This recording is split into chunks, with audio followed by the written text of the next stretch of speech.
Welcome back, everyone, to the Diagnostic Doctor, where medical lab science is the answer to the question, Doctor, what's wrong with me?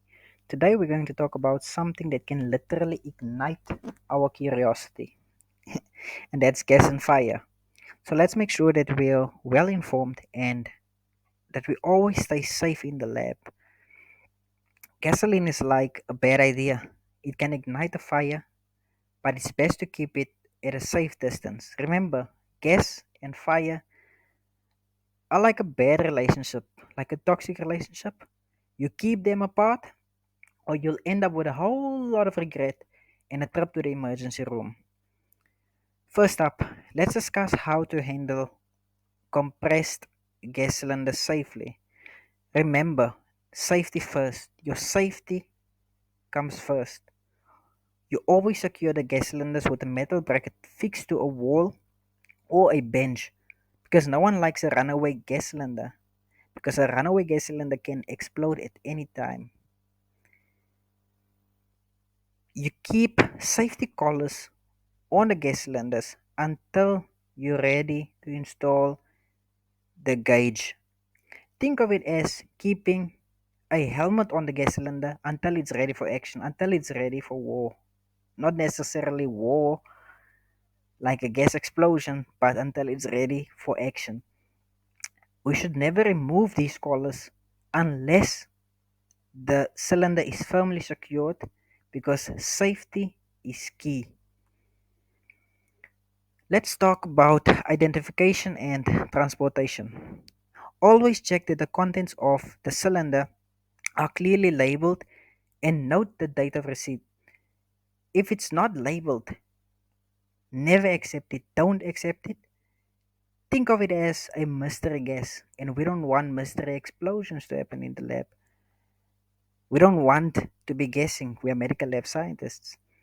So, never accept gas cylinders that are not labeled. Never roll or drag cylinders. Transport them on the specially designed trolleys because we're not moving furniture here. We actually transporting something that can potentially leave you armless, legless, headless. Now on to storage. Keep an empty and spare cylinder. Keep the empty and spare cylinders outside of the lab. We don't need them in the lab. They need their own space. They shouldn't be mixing or matching with new cylinders or full cylinders. We should close the cylinders with the cylinders that have flammable gases before leaving work. So it's like tucking them in for the night so that we can use them again tomorrow.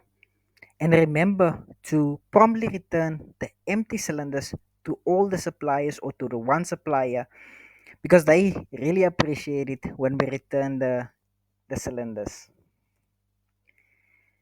Next up, let's move on to fire prevention and control. So here are some essential tips.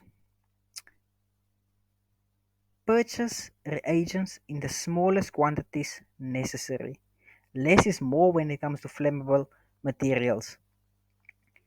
We should never store incompatible reagents together because it's like keeping cats and dogs in the same room. It just don't work. It doesn't work. It will never work. So keep them separate. Keep them far away from each other. Avoid storing the incompatible reagents together. When storing flammable liquids, use appropriate safety containers. Standard refrigerators are a no-go for flammable materials.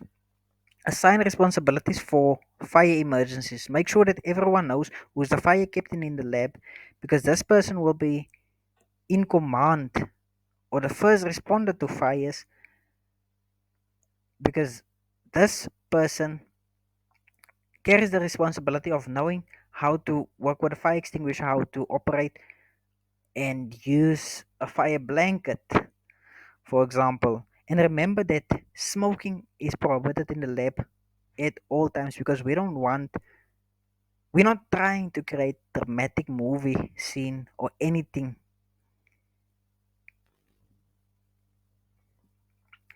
So let's move on to the general fire safety. When we talk about general fire safety, it's crucial to always follow the electricians or the electrical safety precautions and only use appropriate extension cords, not some DIY project that you put together with biohazardous tape thinking that this extension cord will work, or something that you put together with sellotape in the lab thinking no it will be effective enough, because open extension cords poses an electrical hazard, and an electrical hazard can turn into a fire hazard. You should keep exits clearly marked and obstruction free, because we don't want anyone playing Where's Waldo when there's a fire emergency or when there's whatever kind of emergency in the lab. We should ensure that fire extinguishers are full and functional. That's why we should check them on a regular basis, either quarterly or annually. We should check them like you would a breeding fire dragon at all times. Now let's talk about equipment. Always turn the Bunsen burners off when they are not in use or if you are leaving them unattended, because safety comes first. Safety is sexy. Remember that. Never use flammable substances near a Bunsen burner, because acetone and ethanol can turn a small flame into a big problem, and we don't want big problems in the lab because we have bigger problems to solve. Avoid using electrical heaters with open heating elements, because we want to keep the heat in check. So in conclusion, to wrap up things, understanding the safe handling of gases and the importance of fire prevention can save lives and keep our labs running smoothly.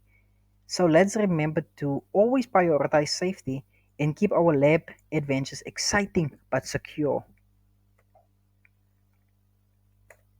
And like always, you don't need a degree to interact with me. You don't need a degree to interact on this channel. If you have any questions, put them on the comments. Put them in the comment section.